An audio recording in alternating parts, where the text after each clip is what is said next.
Hey traders, and today we're going to be talking about price types. The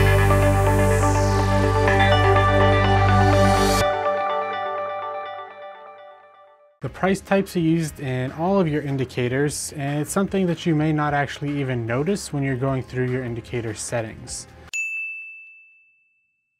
Most of the time, the price type is set to price close. So you go ahead and select an SMA, or you select your MACD or any other indicator like that. You're most of the time not paying attention to what price type you're using. It typically defaults to exactly the kind you should be using for that indicator. But today we're going to be talking about each of these price types, or at least the four most basic ones, and when they'd be used and what shifts they may slightly cause in your trading.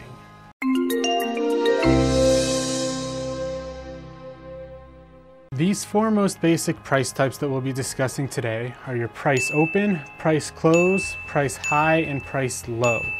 Price close, as I said, is the most common of these used in your indicators.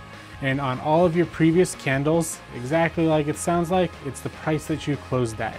On the current candle that you're working with, however, it is the current price. Since at any point, theoretically, that candle could close, that would be your close price. Like I said, this is the most common indicator. It gives you where the price has been, where it finished off, and it gives you an idea of where the price will finish in the future. With your trading, you want a good idea of where that price is going to end, so you can set your take profit and stop loss at appropriate levels, not too high, not too low, and close out of your trades for those profits. And so by using that price close, we're trying to get as close to when that price is going to finalize as we can.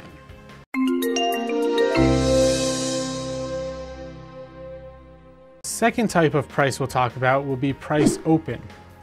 Price open is very similar to price close, seeing that unless you have some abnormality in the market where it takes a split second for the price to jump from one point to another, your price open of one candle should be, if not exactly, extremely close to the price close of your previous candle.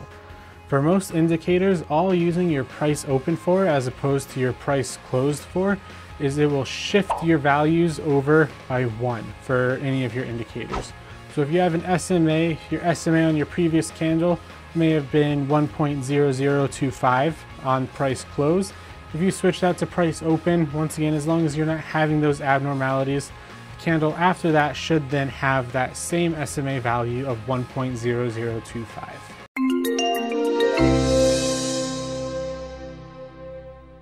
The next two price types which we'll talk about will be high and low.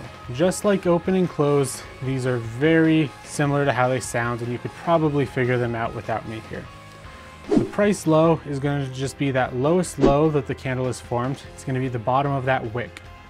When this would come into use, however, is especially if you're trying to figure out a stop loss or take profit, depending on if you're going on buys or sells. Whereas we sort of mentioned with the price close, we want an idea of where the price is going to finish at so we don't put our take profit too high or too low. That price low is going to give us the range, if we're doing a sell, the lowest that it goes on average, so it'll be a little bit lower than that price close and can possibly maximize some of our profits in our trades.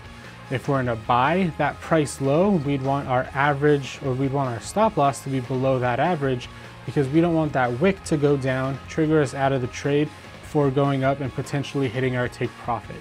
So using that price low setting is going to be really beneficial for stop losses when it comes to your buys, or take profits when it comes to your sells.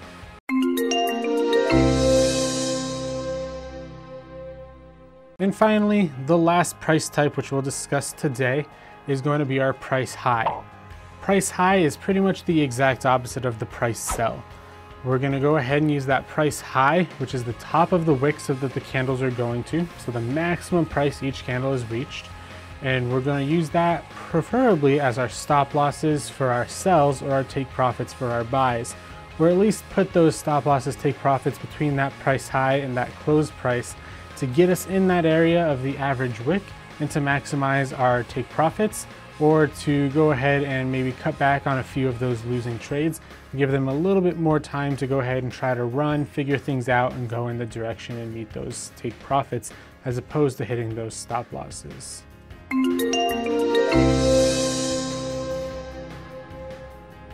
So quick recap on the price types we talked about today.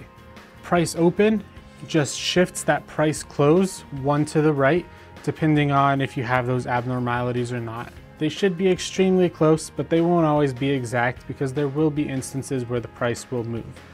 Price high and price low are going to be most maximized when you're doing take profits or stop losses. No matter which way you decide to use your price type, all in all, you should get roughly the same calculations for your take profit and your stop loss. Whether you're using that price close and it says that your take profit should be at 1.0025, or if you're using that price high and it says that take profit should be at 1.0027. In small cases like that, there won't be too much of a difference. But if you're in a really ranging market, something that's whipsawing a lot, high wicks, low wicks, things like that, you may want to just experiment with looking at those price high, price lows, or price opens as opposed to just those price closes. And in the next video, we'll talk a little bit more about 3 other types of price movements or price types that are a little bit more detailed than just open, lows, highs, and closes, and actually uses those in its calculation. And lastly, if you like these trading tips, we try to put them out every Tuesday for you guys to help you in your trading learn more and gain more experience in the markets. So if you like these videos, let us know by clicking that like button and subscribing to our channel. That way you'll get notified anytime we put out a new one of these videos or anytime we put out a video as a whole, not just these trading tips. And if you have an idea for future trading tips that you'd like to see in these videos, go ahead and put that in that comment section below, so that way we can go ahead and do that video for you to help you guys further improve on your trading. Thank you all for watching. If you're looking for more ways to improve your trading, you can check out Trader on the Street at traderonthestreet.com or check out the YouTube channel at youtube.com/traderonthestreet. Check out traderonthestreet.com today.